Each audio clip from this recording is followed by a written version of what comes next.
What if Leonardo da Vinci's greatest invention wasn't the flying machine, but a code that concealed ancient secrets capable of reshaping our understanding of history? Imagine a man whose brushstrokes captured the soul of the Mona Lisa, yet whose mind wandered into realms far beyond canvas and pigment, realms of forbidden knowledge, esoteric symbols, and hidden truths that could unlock the mysteries of the universe itself. Welcome to the Call to Adventure, where we step into the enigmatic world of Leonardo da Vinci, not just as the Renaissance master we all know, but as a guardian of secrets that have been buried for centuries. Today, we're embarking on a journey that will peel back the layers of history, revealing a side of the Renaissance that's been shrouded in shadow. By the end of this video, you'll see da Vinci not as a mere artist, but as a cryptic sage whose legacy whispers of a lost code, one that suggests the Renaissance wasn't just an era of rebirth, but a veiled epoch of occult wisdom and profound enigmas. Let's start at the beginning, with the man himself. Born in 1452 in the small Tuscan town of Vinci, Leonardo was an illegitimate child, the son of a notary and a peasant woman. From his earliest days, he displayed an insatiable curiosity that set him apart from his peers. While other boys played in the fields, young Leonardo sketched the intricate patterns of leaves, dissected flowers to understand their inner workings, and pondered the flow of rivers that carved through the Italian countryside. His father recognized this spark and apprenticed him to the renowned artist Andrea del Verrocchio in Florence. It was here, in the bustling workshops of the city, that Leonardo honed his skills in painting, sculpture, and engineering. But even then, whispers of his eccentricity began to circulate. He wrote in mirror script, a backward handwriting that baffled his contemporaries. Was it merely a quirk to protect his ideas from prying eyes, or something more deliberate, a first hint at the codes he would weave throughout his life? As Leonardo's fame grew, so did the myths surrounding him. We all know his masterpieces, The Last Supper, with its dramatic composition and emotional depth, the Vitruvian Man, embodying the perfect proportions of the human body, and of course the Mona Lisa, whose enigmatic smile has captivated millions. But what if these works were more than art? What if they were gateways to a deeper understanding, embedded with symbols that point to ancient esoteric traditions? Da Vinci wasn't content with surface-level beauty. He delved into anatomy, dissecting cadavers in secret under the cover of night, risking excommunication from the church. His notebooks, filled with over 13,000 pages of observations, sketches, and musings, reveal a mind obsessed with the interconnectedness of all things. He studied the flight of birds to design flying machines, the swirl of water to engineer canals, and the human heart to pioneer medical illustrations that were centuries ahead of their time. But here's where the adventure truly begins. Leonardo's interest in the occult. During the Renaissance, Europe was awash in a revival of ancient texts. Translations of Plato, Hermes Trismegistus, and Pythagorean philosophies flooded the intellectual circles. Da Vinci, ever the polymath, absorbed these ideas like a sponge. His library included works on alchemy, astrology, and mysticism. He corresponded with scholars who dabbled in the Hermetic arts, believing that true knowledge came from uniting science and spirituality. In his notebooks, he scribbles about the soul of the world, a concept borrowed from Neoplatonism, suggesting an animating force that binds everything together. Was Leonardo an alchemist, seeking to transmute base metals into gold, or was he metaphorically alchemizing knowledge itself, turning ordinary observations into profound insights? Picture this. It's the late 1400s, and Leonardo is in Milan, serving as court artist to Ludovico Sforza. By day, he designs war machines, tanks, submarines, and catapults that look like they belong in a science fiction novel. By night, he pores over forbidden books, sketching diagrams that blend geometry with mysticism. One such diagram is the flower of life, a sacred geometric pattern that appears in his notes, symbolizing the creation of the universe. This wasn't random doodling. It echoed ancient Egyptian and Kabbalistic traditions, hinting that Da Vinci had access to knowledge lost to the masses. His fascination with mirrors extended beyond writing. He experimented with optical illusions and anamorphic art, where images distort and reveal hidden meanings only from certain angles. Could this be a metaphor for his entire body of work, art that requires a shifted perspective to uncover its true essence? As we dive deeper into Leonardo's genius, we can't ignore his role as a visionary inventor. He conceptualized helicopters, parachutes, and even a mechanical knight, a robot powered by pulleys and gears. These inventions weren't just practical, they embodied his belief in human potential to mimic divine creation. In his treatise on painting, he writes, "The painter is lord of all types of people and of all things, positioning the artist as a godlike figure who recreates the world." But beneath this, there's a layer of esotericism. Da Vinci studied the golden ratio, that divine proportion found in nature, architecture, and art, which he incorporated into his compositions. The Vitruvian Man isn't just about anatomy, it's a symbol of harmony between man and the cosmos, drawing from Vitruvius's ancient texts and Pythagorean numerology. Now, let's consider the enigmas that surround his personal life. Leonardo was a vegetarian in an era when meat was a staple, citing compassion for animals, a view that aligned with Pythagorean teachings on the transmigration of souls. He never married, and his relationships remained shrouded in mystery, fueling speculation about his sexuality and possible involvement in secret societies. Rumors persist that he was part of the Priori of Sion, or similar groups, though evidence is scant. What we do know is that he moved in circles with powerful patrons like the Medicis and the Borgias, families notorious for their intrigue and occult interests. Cesare Borgia, for instance, employed Leonardo as a military engineer, exposing him to the dark underbelly of Renaissance politics.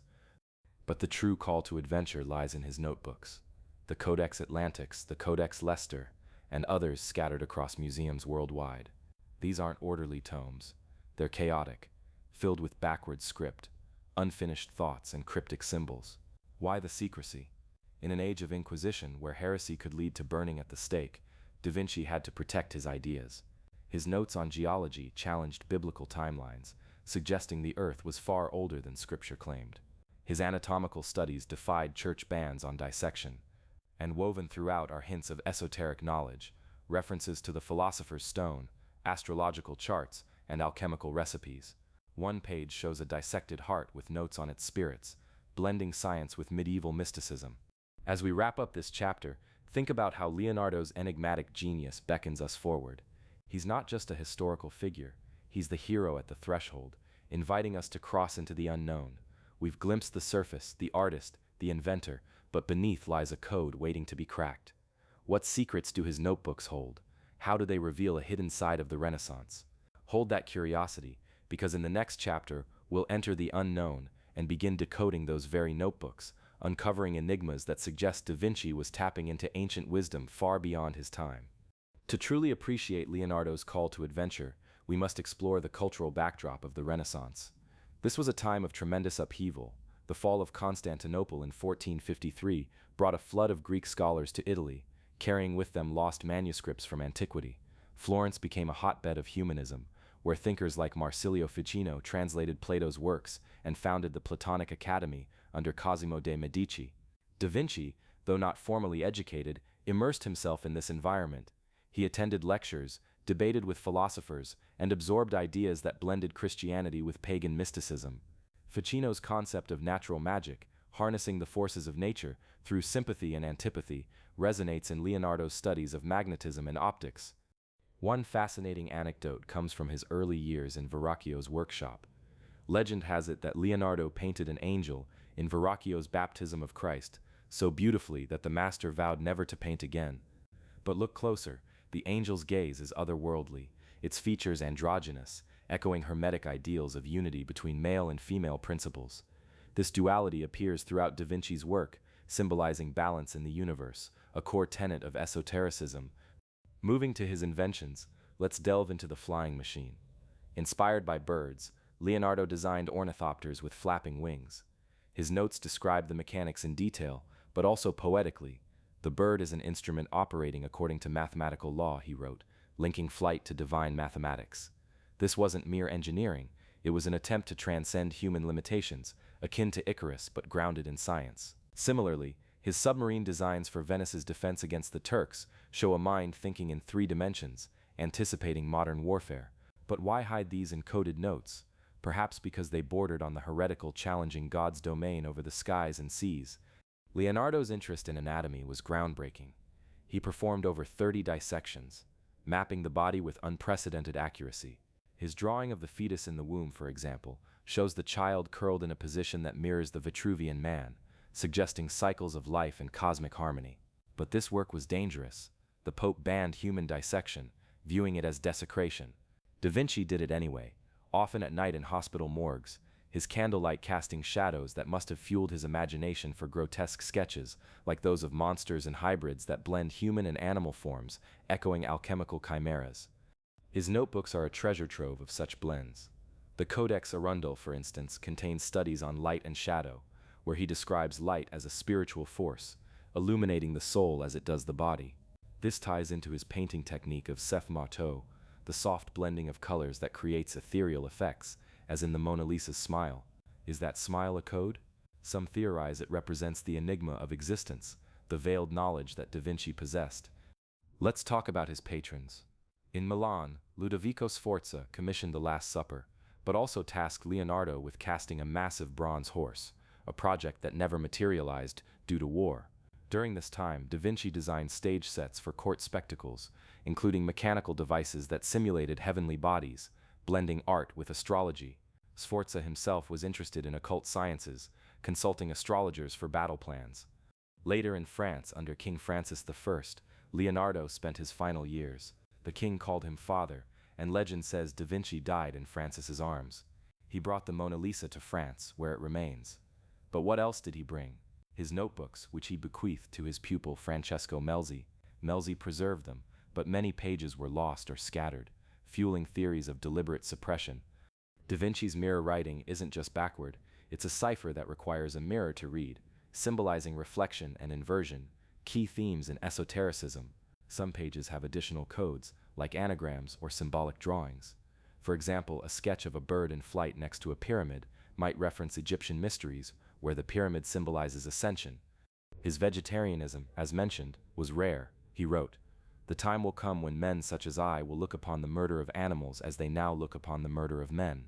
This compassion aligns with Orphic and Pythagorean beliefs in metempsychosis, the transmigration of souls. Did Da Vinci believe in reincarnation? His notes on the soul's immortality suggest yes. Moreover, his studies in botany revealed patterns like the Fibonacci sequence in plant growth, which he sketched without knowing the math behind it. This sequence, related to the golden ratio, appears in his art, like the composition of the Annunciation. As an engineer, he designed bridges, canals, and cities. His ideal city plan included segregated levels for pedestrians and vehicles, anticipating urban planning by centuries. But embedded are esoteric elements, like circular designs symbolizing perfection and eternity. Leonardo's curiosity extended to music. He invented instruments like the viola organista, a keyboard with bowing mechanism. He believed music was the sister of painting, both evoking emotions through harmony. In terms of relationships, his close bonds with pupils like Salai and Melzi were intense. Salai, a mischievous boy, inspired many drawings, perhaps representing the trickster archetype in mythology. The Renaissance underground, which we'll explore later, likely influenced him. Figures like Pico della Mirandola, who synthesized Kabbalah, Christianity, and magic in his oration on the dignity of man, were contemporaries. Da Vinci's library included Pico's works. To sum up this call, Leonardo's genius was a beacon, drawing us into a world where art, science, and mystery intersect. His life was a quest for knowledge, hidden in codes to protect it from the ignorant. Now, with this foundation, we're ready to step into the notebooks themselves. The Renaissance, meaning rebirth, was sparked by the rediscovery of classical antiquity. But for Da Vinci, it was more a rebirth of ancient wisdom that had been lost since the fall of Rome. He studied Archimedes for mechanics, Ptolemy for astronomy, and Euclid for geometry. His notes on perspective revolutionized art, but also symbolized deeper insight, perspective as a metaphor for seeing beyond the obvious. One enigmatic aspect is his self-portraits.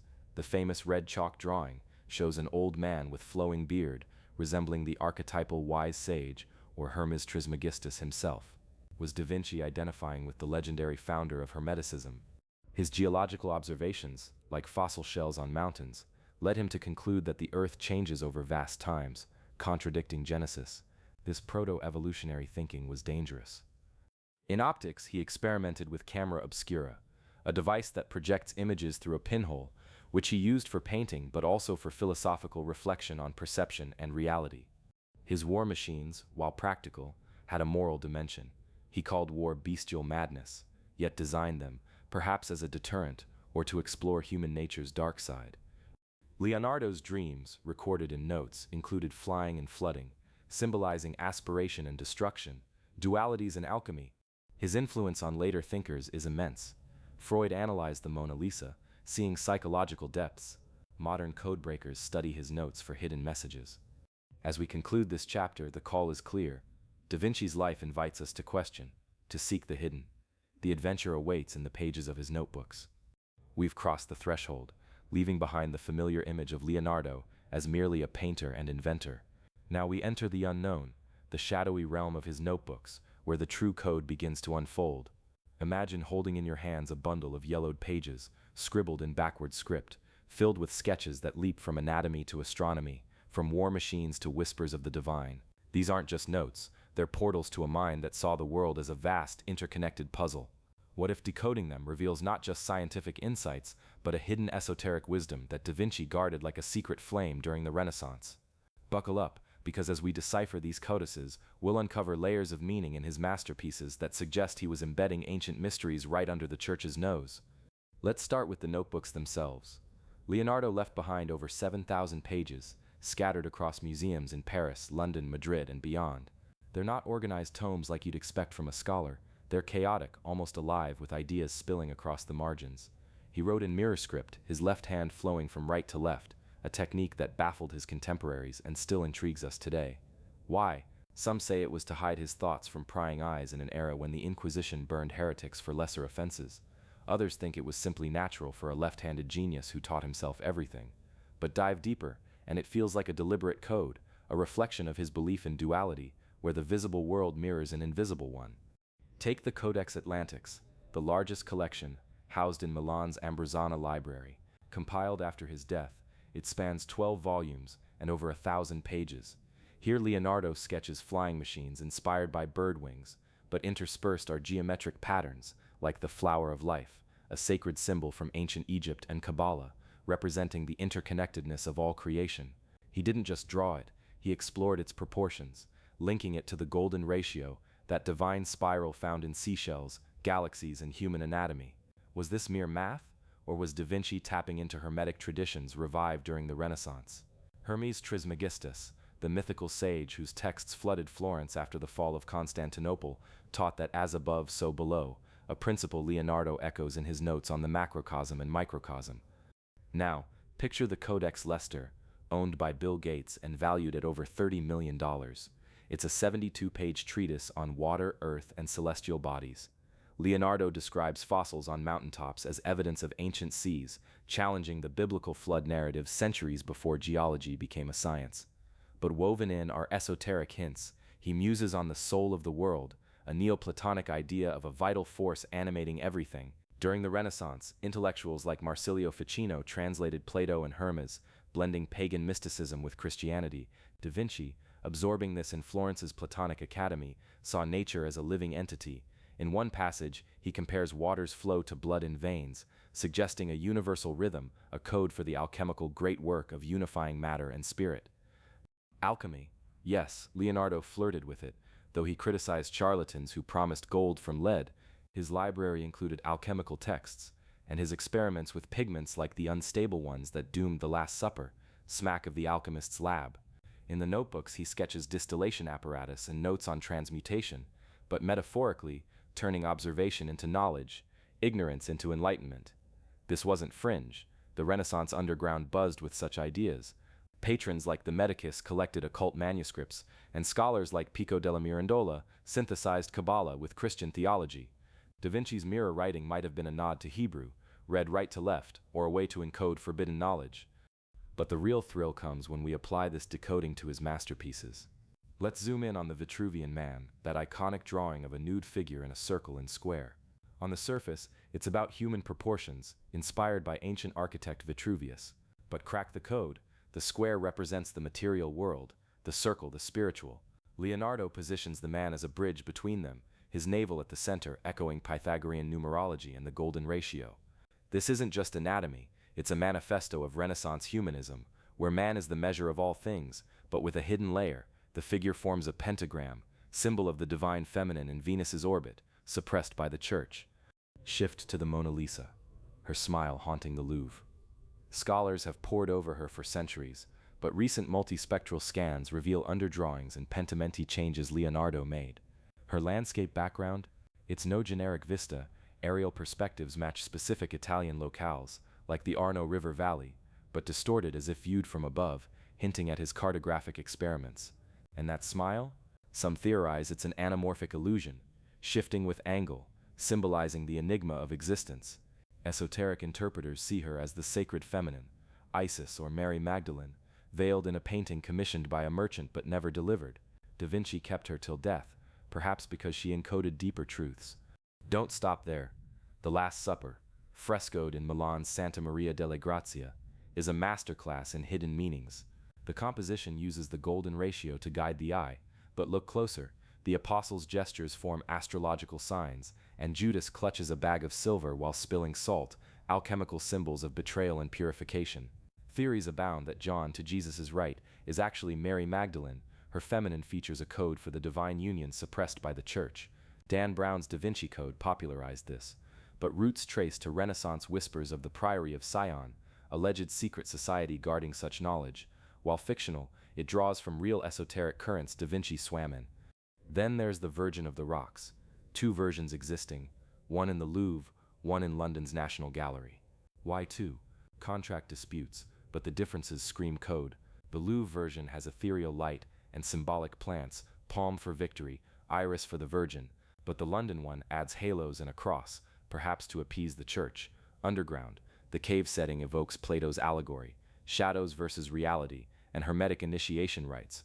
Leonardo's notebooks reference grottos as wombs of the earth, birthing minerals and alchemical processes. As we decode further, patterns emerge. In Salvator Mundi, the recently auctioned Christ holding a crystal orb, X-rays show pentimenti in the hand, perhaps encoding optical experiments. Leonardo studied refraction, noting how light bends, mirroring his view of perception as deceptive. Esoterically, the orb is the philosopher's stone, crystallizing wisdom. But why hide these? The Renaissance was a double-edged sword, rebirth of ancient knowledge but under church scrutiny. Galileo would later face the Inquisition. Da Vinci, wiser, veiled his insights. His notebooks mention secrets and veils, like in a passage on painting. The poet ranks far below the painter in the representation of visible things, and far below the musician in that of invisible things. Here, art bridges seen and unseen. We've only scratched the surface. 13 codices, countless sketches. The Codex Arundel explores light as a spiritual force, tying to his Sfumato technique, blurring edges like life's mysteries. The Madrid codices detail mechanics, but with philosophical asides on harmony. Hold on to that sense of revelation, because as these codes unfold, they pull us deeper into the abyss, where esoteric knowledge meets forbidden sciences, and the Renaissance underground comes alive with secret allies. What dark arts did Da Vinci truly explore, and who shared his shadows? The journey intensifies next. We've navigated the chaotic pages of Leonardo's notebooks, uncovering hints of a deeper code woven into his genius. But now, the real trials begin. The trials of symbols, where we confront the hidden meanings buried in his masterpieces. Imagine staring at the Mona Lisa's smile, not as a portrait of a Florentine lady, but as a cipher for eternal mysteries, or gazing at the Last Supper and seeing not just apostles but astrological alignments and alchemical secrets. What if these iconic works weren't mere art, but elaborate puzzles designed to conceal esoteric knowledge from the uninitiated? As we embark on this chapter, prepare to dissect brushstrokes and compositions that reveal a Renaissance shadowed by occult symbolism, testing our perceptions and challenging everything we thought we knew about Da Vinci's intent. By peeling back these layers, we'll discover how his paintings served as gateways to forbidden wisdom, forever altering how you view these timeless treasures. Let's begin with the Mona Lisa, arguably the most scrutinized painting in history, housed in the Louvre and drawing millions annually.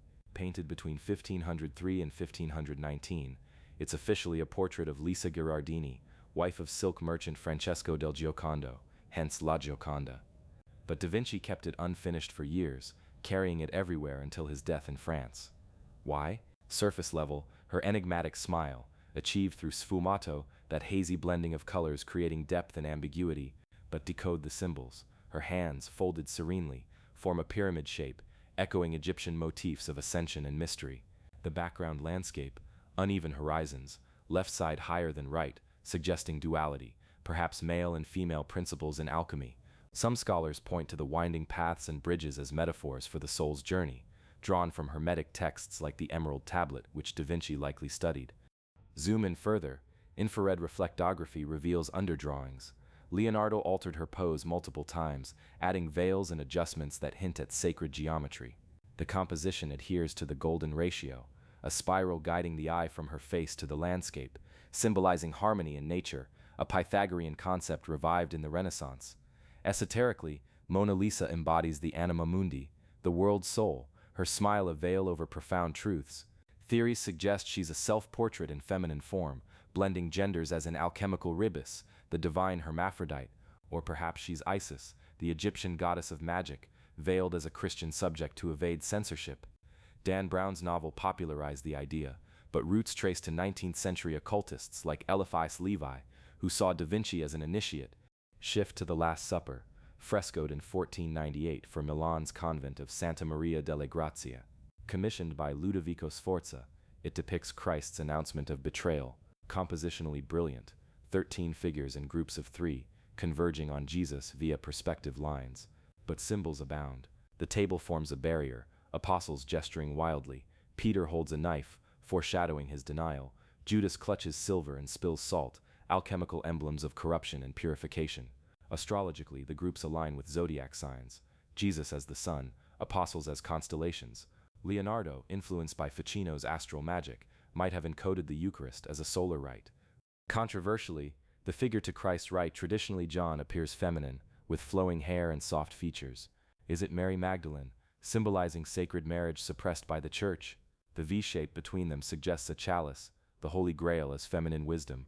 Notebooks reference similar dualities. The painting's deterioration due to experimental techniques mirrors its hidden decay, layers flaking to reveal pentimenti, changes like repositioned hands encoding messages. Now, the Vitruvian Man, drawn around 1490, based on Vitruvius's ancient treatise, a nude male in circle and square, arms and legs extended. Proportionally, it illustrates ideal human measurements, height equals 8 heads, etc. But symbolically, square as earth, material, circle as heaven, spiritual, man bridging them. The navel centers the circle, pubis the square, echoing Platonic solids and Kabbalistic tree of life. Leonardo adds measurements in his script, but the figure inscribes a pentagram, Venus's symbol, tracing her 5-pointed path in the sky. Pentagrams, associated with magic, were risky. The Church linked them to paganism. This drawing, not publicly shown in his lifetime, was a private emblem of humanism laced with esotericism. Consider the Virgin of the Rocks. 2 versions, one in the Louvre, 1483 to 1486, another in London, 1495 to 1508, depicting Mary, infant Jesus, John the Baptist, and an angel in a grotto. Symbols: the rocky cave as Earth's womb, birthing divine light, alchemical prima materia, transforming. Plants: columbine for Holy Spirit, cyclamen for redemption, but also hermetic correspondences. The angel points to John, but in the Louvre version, no halos or staff, more naturalistic, perhaps hiding pagan undertones. Differences between versions: London adds religious icons, likely to satisfy commissioners after disputes. Esoterically, the scene evokes Eleusinian mysteries, initiation in caves symbolizing rebirth. Leonardo's notes on geology describe caves as portals to ancient secrets, fossils as remnants of lost worlds. Don't overlook the Annunciation, early work from 1472 to 1475. Virgin Mary interrupted by Angel Gabriel. Composition uses golden ratio, spiral from Lily to Mary's book. Symbols: lily for purity, but also alchemical white stage. Enclosed garden as Hortus Conclusus, soul's paradise. The angel's wings, detailed from bird studies, suggest flight as spiritual ascent. Hidden: Mary's book open to Isaiah, but perspective warps the lectern, creating optical illusion. Da Vinci's nod to deceptive reality, like Plato's cave. Salvator Mundi, attributed to Leonardo, and sold for $450 million in 2017, shows Christ's blessing with one hand, holding a crystal orb. Orb symbolizes the cosmos, but crystal as philosopher's stone in alchemy, transmuting base to pure. X-rays reveal changes. Orb originally showed refraction lines, then painted solid, perhaps to conceal scientific accuracy that bordered on heresy. Christ's androgynous face blends masculine and feminine, echoing Mona Lisa's duality. The Baptism of Christ, collaborative with Verrocchio, around 1475. Leonardo painted the angel and landscape, angel's gaze, ethereal, holding Christ's robe as if initiating a rite. Landscape misty, with rocky formations symbolizing transformation. Oil technique on temper panel hints at alchemical mixing. Madonna of the Yarn Winder, multiple versions, depicts Mary with infant Jesus holding a yarn winder, cross-shaped, foreshadowing crucifixion, but also distaff of fate in mythology. Esoterically, spinning as creation's thread, linking to Neoplatonic world soul. Saint Jerome in the Wilderness, unfinished, shows the saint beating his chest with a stone, lion at feet, symbols, skull for mortality, cardinal's hat discarded for asceticism. But Jerome translated the Bible, and Leonardo's anatomy shines in the musculature dissection, knowledge hidden in religious guise. Adoration of the Magi, unfinished 1481, chaotic scene with ruins symbolizing old world's fall, new birth, central tree as life tree, figures in dynamic poses forming sacred geometries. Throughout, Da Vinci employs an anamorphosis, distorted images revealing truth from angles, like in his sketches. This mirrors esoteric teaching, truth veiled, revealed to initiates. These trials test us. Each symbol a hurdle, uncovering Da Vinci's code, from golden ratios to alchemical dualities. His masterpieces encode Renaissance occultism, blending art with mystery. As symbols align, we teeter on the abyss, where esoteric knowledge plunges into forbidden sciences. What alchemical experiments did Da Vinci conduct, and how deep did his heresies go? The darkness beckons next. We've descended through the symbols, each one a test that sharpens our gaze on Leonardo's veiled world. But now we stand at the edge of the abyss, the deepest plunge into esoteric knowledge and forbidden sciences that Da Vinci dared to explore. Picture a Renaissance shadowed not by enlightenment alone, but by the flickering light of alchemical furnaces, astrological charts, and hermetic rituals conducted in secret chambers. What if Leonardo wasn't just sketching inventions, but conjuring formulas to transmute the soul itself? As we tumble into this chasm, we'll confront the occult undercurrents that fueled his genius, from alchemy's elusive philosopher's stone to anatomical dissections that bordered on necromancy. These forbidden pursuits reveal a man wrestling with the divine and the demonic, risking his life to unearth truths the church deemed heretical. Hold tight, this abyss might swallow our preconceptions whole, emerging us transformed on the other side. Let's peer into the heart of alchemy, that ancient art of transformation which captivated Renaissance minds. Though Da Vinci mocked alchemists who chased literal gold, those who study the transmutation of metals are like doctors who only prescribe medicines they don't understand. His notebooks betray a deeper engagement. He owned texts like the Corpus Hermeticum, attributed to Hermes Trismegistus, the thrice great sage blending Egyptian, Greek, and biblical wisdom. Translated by Marsilio Ficino in 1463, under Cosimo de' Medici's patronage, these writings taught that humans could achieve godlike powers through knowledge. Leonardo's sketches of distillation apparatus, flasks, retorts, and furnaces mirror alchemical labs, where base matter lead becomes noble gold, symbolizing spiritual purification. In one note, he describes pigments mixing in his palette as transmutations, echoing the alchemical stages. Negredo, blackening; albedo, whitening; rubedo, reddening. Was the Mona Lisa's sfumato an alchemical veil, blending colors to represent the great work's dissolution and coagulation? But alchemy for Da Vinci was metaphorical, a science of the soul. He wrote of the spiritus mundi, the world spirit infusing all things, a concept from Hermeticism where microcosm human mirrors macrocosm universe. His Vitruvian Man embodies this. Man as alchemical vessel, proportions aligning with cosmic harmony. Forbidden? Absolutely. The church viewed alchemy as sorcery, linked to pacts with demons. Yet Leonardo experimented. His notes on verdigris, copper acetate, for paints involve chemical reactions akin to alchemical recipes. In Milan, under Ludovico Sforza, a patron fond of occult advisors, Da Vinci designed bronze casting methods for the Sforza horse monument, using lost wax techniques that parallel alchemical melting and reforming. Failure due to war bronze shortages might symbolize the elusive philosopher's stone, ever out of reach. Dive deeper into astrology, another forbidden science. While Da Vinci dismissed judicial astrology predicting fates, he embraced natural astrology, studying celestial influences on Earth. His library included Ptolemy's Tetrabiblos and Regiomontanus's Ephemerides. Notebooks chart lunar phases affecting tides and human moods, proto-psychology blended with hermetic sympathies. In the Last Supper, apostles' positions arguably align with zodiac signs, Peter as Aries, impulsive; Judas as Scorpio, betrayer.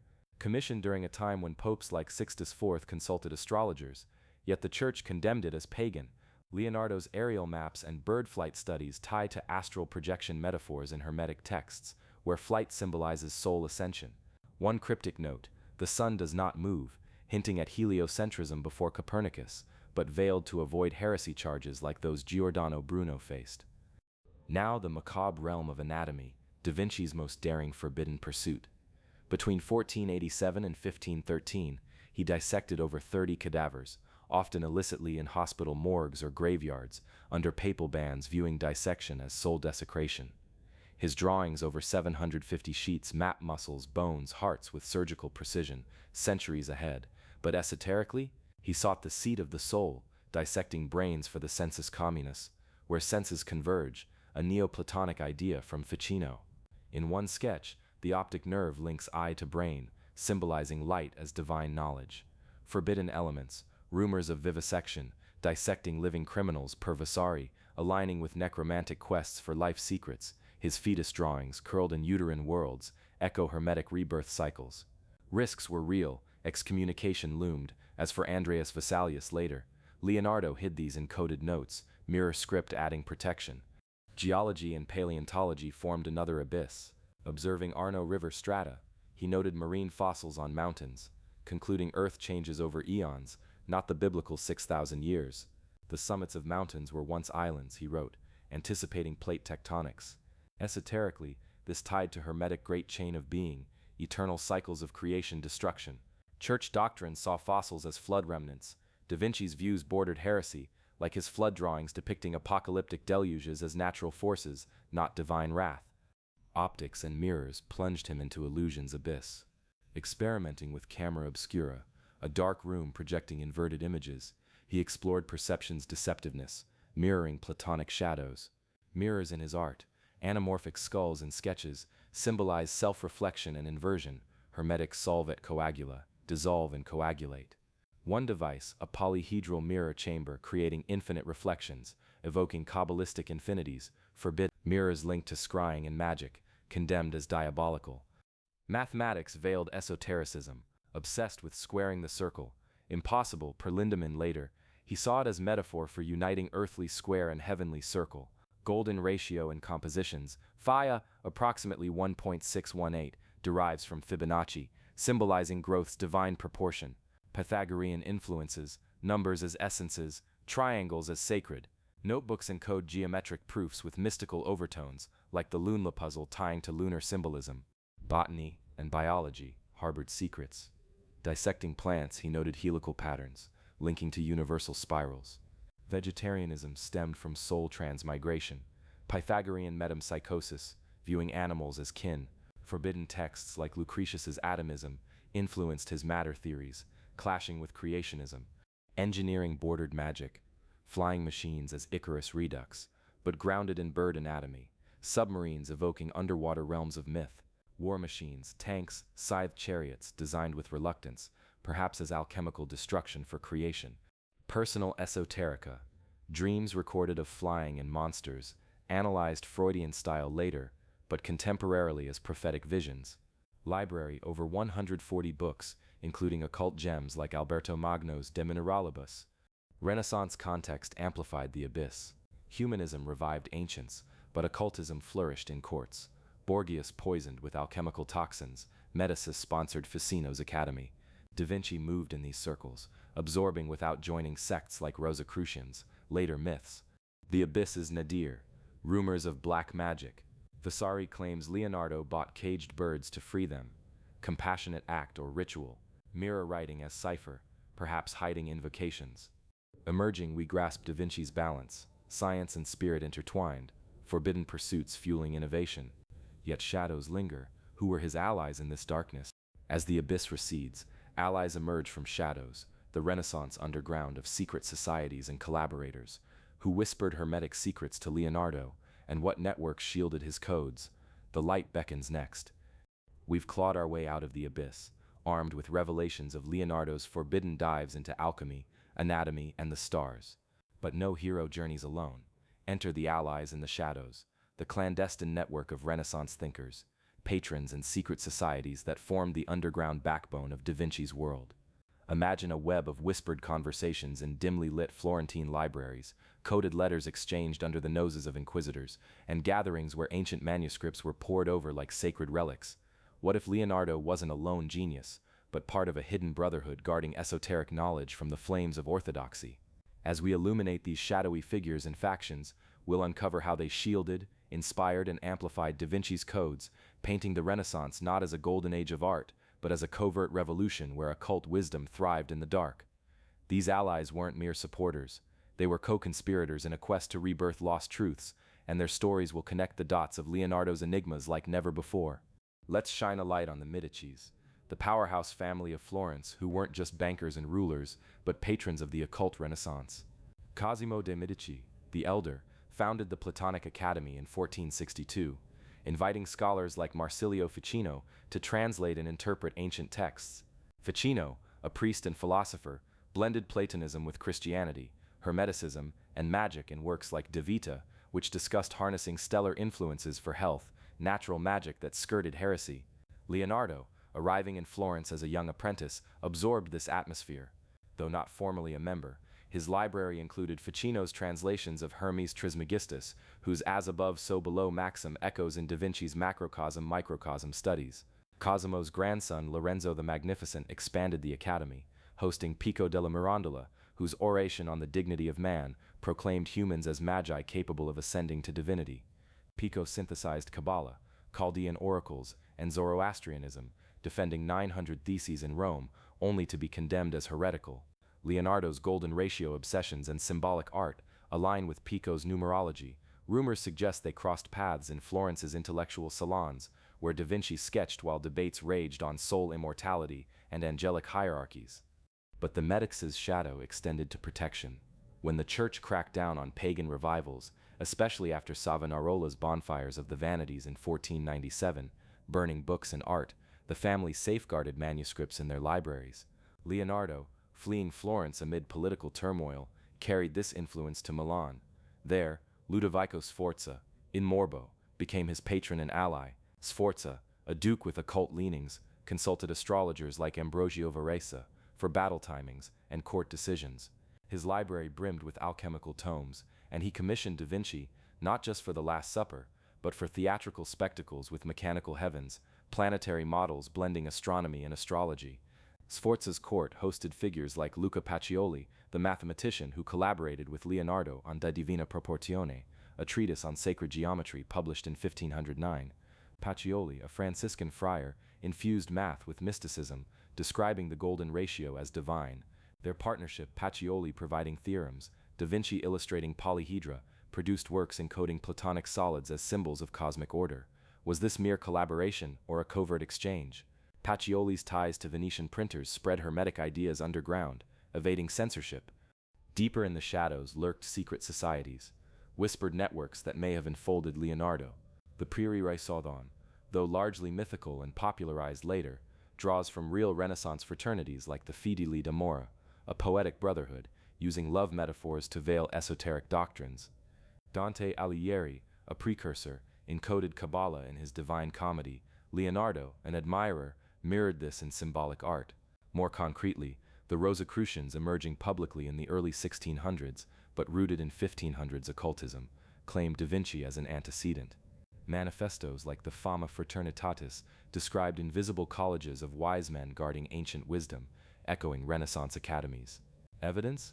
Leonardo's pupil Francesco Melzi, who inherited his notebooks, moved in Milanese circles with alchemists like Girolamo Cardano, a polymath whose De Subtilitate discussed subtle energies and magic. Cardano, imprisoned for heresy over a horoscope of Christ, represented the dangers these allies faced, yet they persisted, copying and disseminating forbidden texts.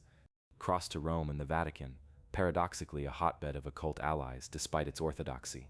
Pope Leo X, a Medici, patronized humanists while turning a blind eye to their pagan leanings. His court included Pietro Bembo, a cardinal and Neoplatonist who wrote on love as a path to divine union. Leonardo visited Rome in 1513, working on mirrors and hydraulics for the Pope, but clashing with Michelangelo. Beneath rivalries, shared esoteric currents, Michelangelo's Sistine Chapel ceiling encodes Kabbalistic trees and Platonic forms. Another ally, Giuliano de' Medici, Leo's brother, who hosted Da Vinci, and introduced him to Eastern influences via travelers from Constantinople. The fall of Byzantium in 1453 flooded Italy with Greek scholars like Gemistos Platon, who revived Pythagoreanism and Zoroastrianism. Platon's Chaldean oracles influenced Ficino, looping back to Leonardo's geometric mysticism. In France, King Francis I became Leonardo's final patron and ally. Inviting him to Amboise in 1516, Francis provided a chateau and freedom to ponder. Described as treating Da Vinci like a father, the king himself a humanist, educated in occult-tinged classics, discussed philosophy late into nights. Francis's court buzzed with alchemists like Denis Zachaire, and the king's sister Marguerite de Navarre wrote Hermetic poetry. Leonardo's death in 1519, allegedly in Francis's arms, sealed their bond. The king acquired the Mona Lisa and notebooks, preserving them from destruction. But shadows here too. French occult underground, including Nostradamus later, drew from Italian imports. Women in the shadows, often overlooked, but vital. Isabel d'Este, Marchesa of Mantua, corresponded with Leonardo, commissioning portraits and sharing intellectual pursuits. A collector of antiquities, she hosted alchemists and astrologers. Caterina Sforza, Ludovico's niece, experimented with poisons and cosmetics in her Experimenti, an alchemical recipe book echoing Da Vinci's pigment trials. These women formed a subtle network, exchanging knowledge via letters coded in courtly language. Broader underground, book smugglers and printers like Aldus Manutius in Venice, who published Hermetic texts in portable editions, spreading ideas covertly. Leonardo's travels, Florence to Milan, Rome to France, tapped this web, acquiring books on Arabic alchemy via translations from Toledo and Chinese inventions. Silk Road whispers. Risks bound these allies. Inquisition tribunals, like the one Pico faced, or executions like Bruno's in 1600. They used ciphers, Leonardo's mirror script perhaps inspired by Trithemius's steganography, a cryptography manual circulating underground. This network amplified Da Vinci's code. Patrons funded, scholars inspired, societies protected. Without them, his notebooks might have burned. As shadows lift, we claim the ultimate boon, unsolved enigmas and lost codes that tantalize still. What final mysteries did these allies guard, and how do they echo today? The treasure awaits next. We've allied with the shadows, unveiling the network that nurtured Leonardo's secrets across Renaissance Europe. Now at last, we claim the ultimate boon, the crown jewel of our journey, the unsolved enigmas and lost codes that continue to baffle scholars, cryptographers, and dreamers alike. Imagine holding a fragment of Da Vinci's mind, a puzzle piece that promises to unlock the universe's deepest mysteries, yet slips through your fingers like smoke. What if the greatest treasures Leonardo left weren't his paintings or inventions, but these tantalizing riddles, codes embedded in his works, vanishing manuscripts and prophecies that echo into our modern world? As we grasp this boon, we'll sift through the most mind-bending unsolved enigmas, from hidden messages in the Mona Lisa to lost codices rumored to hold the key to immortality. These aren't mere historical footnotes. They're living challenges that invite you to become the next codebreaker, proving the Renaissance's hidden side endures, whispering secrets that could rewrite history if only we could decipher them all. Let's seize the first enigma, the Shroud of Turin, that controversial relic bearing the faint image of a crucified man, long debated as Christ's burial cloth. While not directly painted by Da Vinci, connections swirl like his sketched vortices.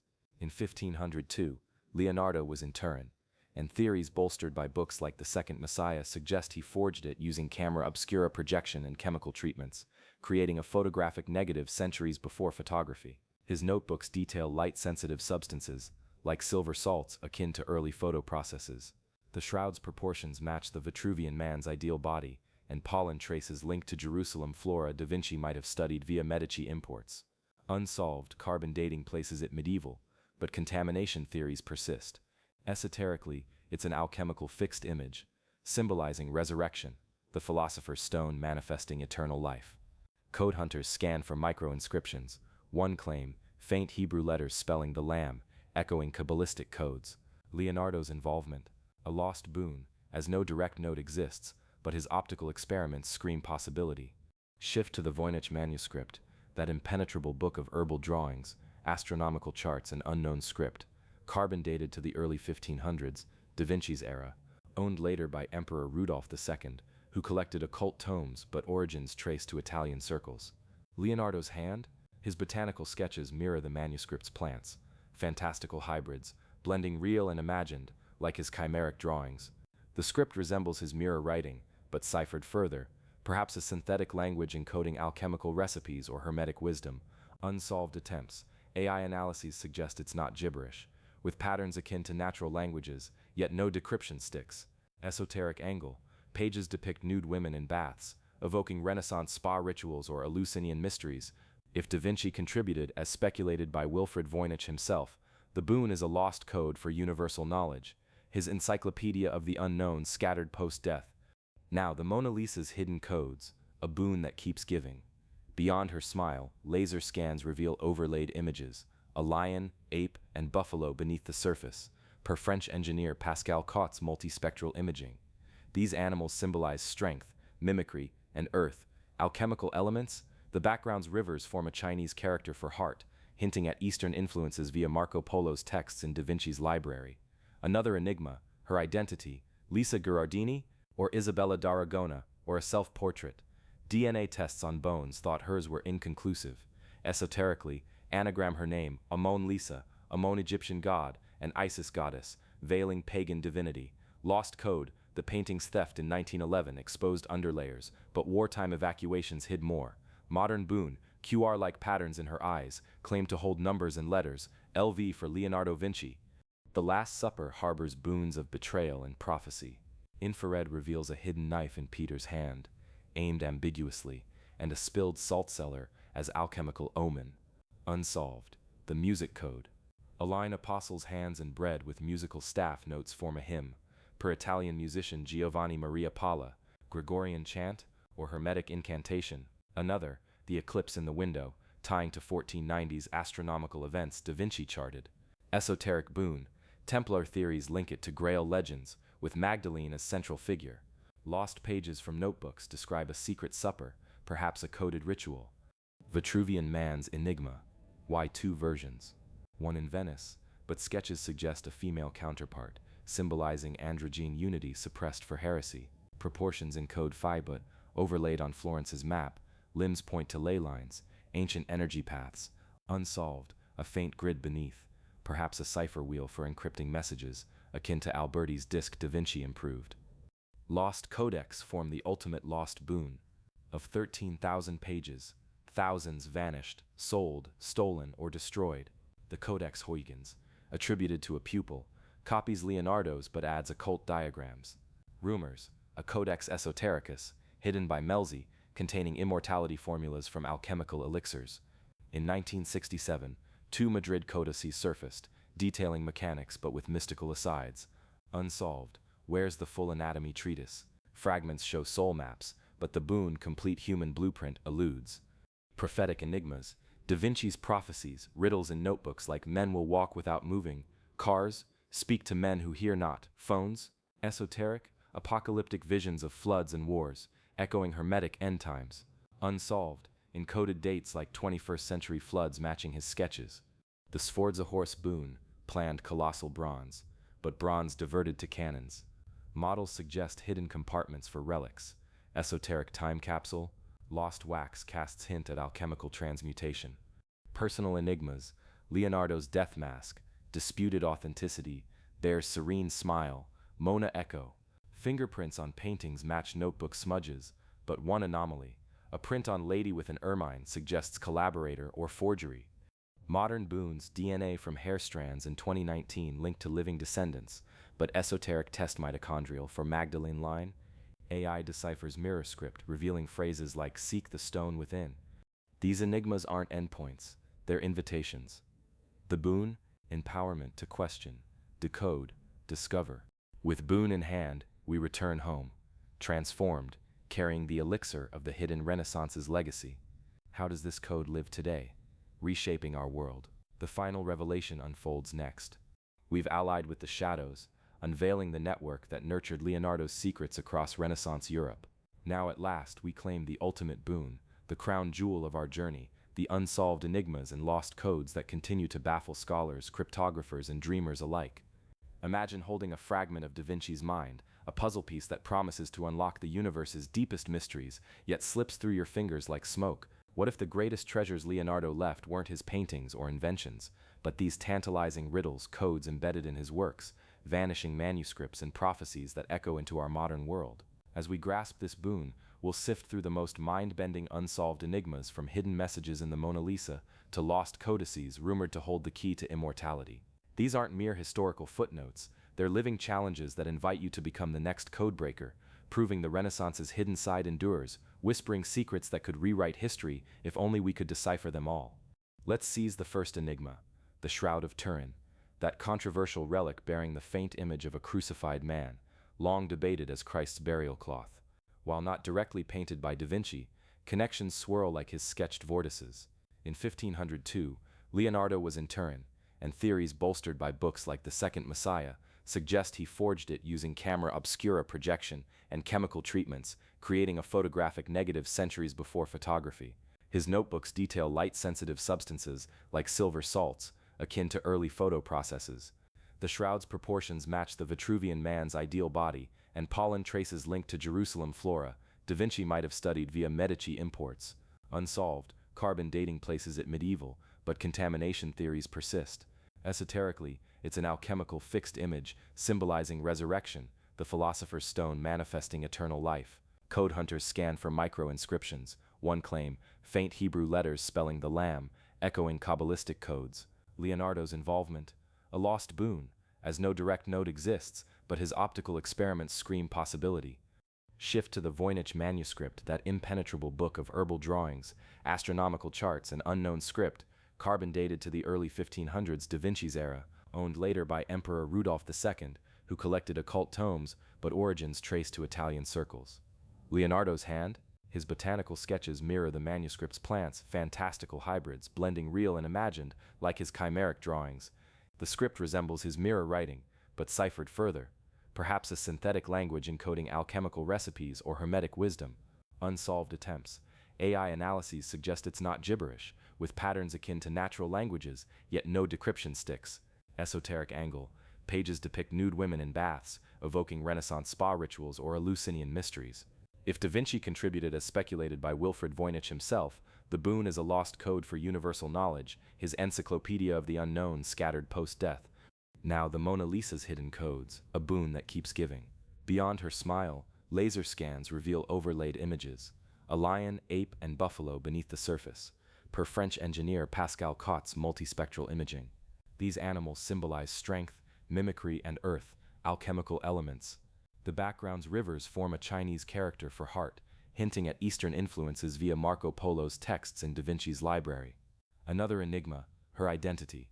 Lisa Gherardini? Or Isabella d'Aragona? Or a self-portrait? DNA tests on bones thought hers were inconclusive. Esoterically, anagram her name, Amon Lisa, Amon Egyptian god, and Isis goddess, veiling pagan divinity. Lost code. The painting's theft in 1911 exposed underlayers, but wartime evacuations hid more. Modern boon, QR-like patterns in her eyes, claim to hold numbers and letters. LV for Leonardo Vinci? The Last Supper harbors boons of betrayal and prophecy. Infrared reveals a hidden knife in Peter's hand, aimed ambiguously, and a spilled salt cellar as alchemical omen. Unsolved, the music code. Align apostles' hands and bread with musical staff notes form a hymn. Pure Italian musician Giovanni Maria Palla. Gregorian chant? Or hermetic incantation? Another, the eclipse in the window, tying to 1490's astronomical events Da Vinci charted. Esoteric boon. Templar theories link it to Grail legends, with Magdalene as central figure. Lost pages from notebooks describe a secret supper, perhaps a coded ritual. Vitruvian man's enigma. Why two versions? One in Venice, but sketches suggest a female counterpart, symbolizing androgyny unity suppressed for heresy. Proportions encode phi, but overlaid on Florence's map. Limbs point to ley lines, ancient energy paths. Unsolved, a faint grid beneath, perhaps a cipher wheel for encrypting messages, akin to Alberti's disk Da Vinci improved. Lost codicas form the ultimate lost boon. Of 13,000 pages, thousands vanished, sold, stolen, or destroyed.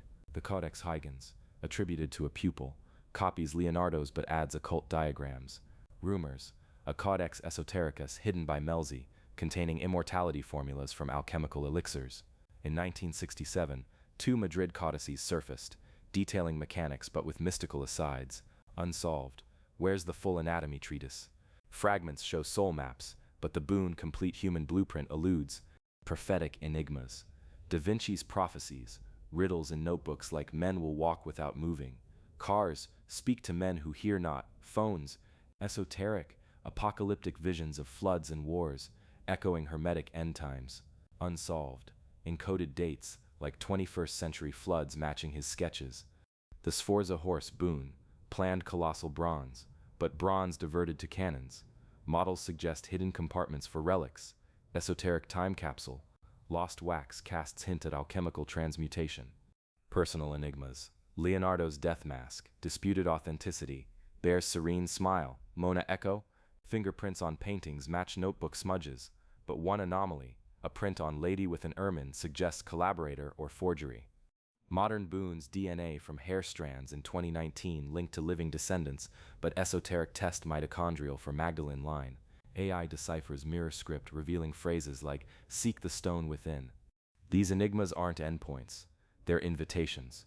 The boon, empowerment to question, decode, discover. With boon in hand, we return home, transformed, carrying the elixir of the hidden Renaissance's legacy. How does this code live today, reshaping our world? The final revelation unfolds next. We've claimed the ultimate boon, those elusive enigmas that keep Leonardo's code alive and pulsing through the ages. But every hero's journey culminates in the return, the moment we bring the elixir back to the ordinary world, forever changed and ready to share the transformative wisdom. Welcome to the legacy of the hidden Renaissance, where Da Vinci's secrets don't gather dust in museums, but ripple into our modern era, influencing science, art, mysticism, and even pop culture. Imagine a world where the Renaissance wasn't just a historical blip of beauty and invention, but a covert blueprint for questioning reality, seeking hidden truths, and bridging the seen with the unseen. As we conclude this adventure, we'll trace how Leonardo's esoteric legacy has shaped thinkers from Freud to futurists, sparked global mysteries like the Da Vinci Code phenomenon, and empowered us to decode our own lives. This elixir isn't a potion in a vial, it's a mindset of wonder, a call to uncover the codes in everything around us, proving that the hidden face of the Renaissance still whispers to those who listen. Let's begin by distilling the elixir itself.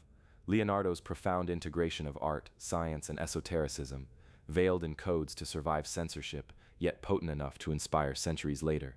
In the immediate aftermath of his death in 1519, pupil Francesco Melzi safeguarded the notebooks, compiling them into codices that scattered across Europe.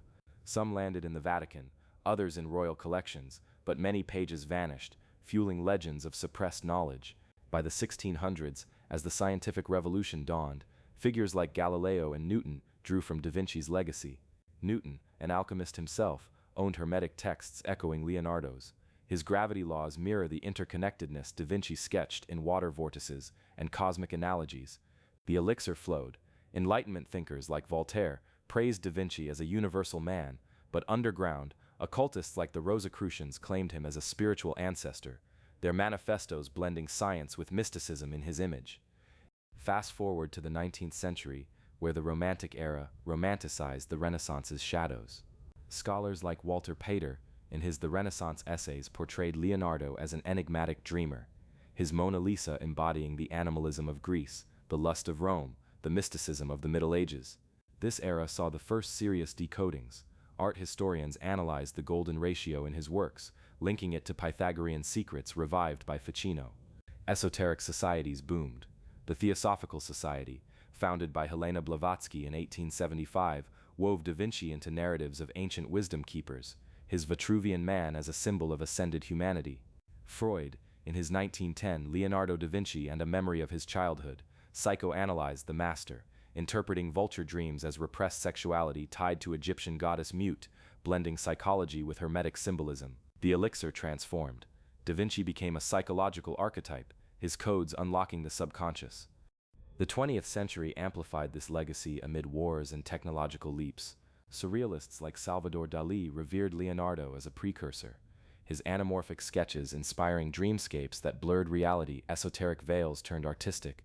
In science, anatomists hailed his dissections, NASA engineers studied his flying machines for aerodynamics, but the hidden side exploded with Erich von Däniken's Chariots of the Gods in 1968, speculating ancient aliens influenced Renaissance geniuses like Da Vinci, whose inventions seemed otherworldly, more grounded. Codebreakers during World War II, like Alan Turing, echoed Leonardo's ciphers in Enigma machines, mirror writing as proto-encryption. Occult revival in the 60s and 70s saw books like Manly P. Hall's The Secret Teachings of All Ages positioning Da Vinci as a hermetic initiate, his notebooks as modern grimoires. Meanwhile, feminist scholars reinterpreted the Mona Lisa as the suppressed divine feminine, aligning with Magdalene theories from Renaissance underground whispers. Enter the 21st century, where the elixir goes viral. Dan Brown's The Da Vinci Code, in 2003, sold over 80 million copies, thrusting Leonardo's enigmas into mainstream thrillers. Symbology in the Last Supper, Priory of Sion myths, debunked but inspired by real secret societies, and the golden ratio as plot devices. This sparked a tourism boom. Louvre lines for Mona Lisa selfies, Milan tours decoding the Last Supper's secrets, but deeper impact. It ignited public fascination with esotericism, boosting sales of hermetic texts and online forums dissecting Da Vinci codes. Hollywood adaptations amplified it, with Tom Hanks unraveling puzzles that mirrored Leonardo's optical illusions. Critically, it democratized the hidden Renaissance. Anyone with a smartphone could scan paintings for hidden layers via apps, turning passive viewers into active decoders. In technology, the legacy endures as an elixir for innovation. Steve Jobs, calling Da Vinci his hero, designed Apple products with Renaissance harmony, clean lines evoking the Vitruvian man's proportions, intuitive interfaces like Suffumado's subtle blends. AI pioneers draw from Leonardo's interconnected thinking. Neural networks mimic his anatomical brain maps, while machine learning algorithms decode patterns in data akin to his symbolic art. Biotech firms reference his dissections for CRISPR gene editing, viewing the body as a code to rewrite. Even space exploration. Elon Musk's Starship designs nod to Da Vinci's ornithopters, blending engineering with visionary esotericism, humanity as cosmic bridges. Artistically, contemporary creators sip the elixir. Marina Abramovich's performances echo Leonardo's anatomical explorations, body as canvas for soul mysteries. Digital artists use fractal software to generate golden spirals, reviving sacred geometry in NFTs that encode personal enigmas. Museums like the Louvre employ AR apps overlaying Da Vinci's underdrawings, revealing esoteric layers to visitors, transforming static art into interactive boons. Mystically, New Age movements distill the elixir purest. Eckhart Tolle and Deepak Chopra cite Da Vinci's soul of the world in mindfulness teachings, blending Neoplatonism with quantum physics. Conspiracy circles, QAnon to ancient astronaut theorists twist his codes into narratives of hidden elites guarding Renaissance secrets, though often straying from historical truth. Yet positively, it fosters truth-seeking. Online communities like Reddit's r/Da Vinci Code analyze notebooks with AI, uncovering new anagrams or geometric alignments. Environmentally, Leonardo's legacy warns and inspires. His geological notes on Earth's antiquity prefigure climate science. Modern ecologists invoke his vegetarian compassion and nature studies to advocate sustainability, seeing the planet as an interconnected organism, per hermetic, as above so below. Personally, the elixir empowers transformation. Self-help gurus encourage Da Vinci thinking, journaling in mirror script for creativity, dissecting problems like cadavers for insights. Educational programs teach kids STEM through his inventions, laced with esoteric wonder to spark curiosity. Challenges remain. Forgeries flood markets, like dubious lost sketches. Ethical debates rage over AI-generated Da Vinci art, questioning the soul in creation. Yet this mirrors Renaissance tensions, innovation versus orthodoxy. Ultimately, the hidden Renaissance's legacy is this: a perpetual call to adventure. Leonardo's code isn't lost. It's embedded in our DNA, urging us to question veils, seek connections, and create with divine curiosity. You've journeyed through his enigmas. Now carry the elixir forward. What codes will you crack next? The Renaissance whispers. The adventure never ends. Thank you for joining this discovery. Subscribe for more hidden histories, and remember, in every masterpiece, a mystery awaits.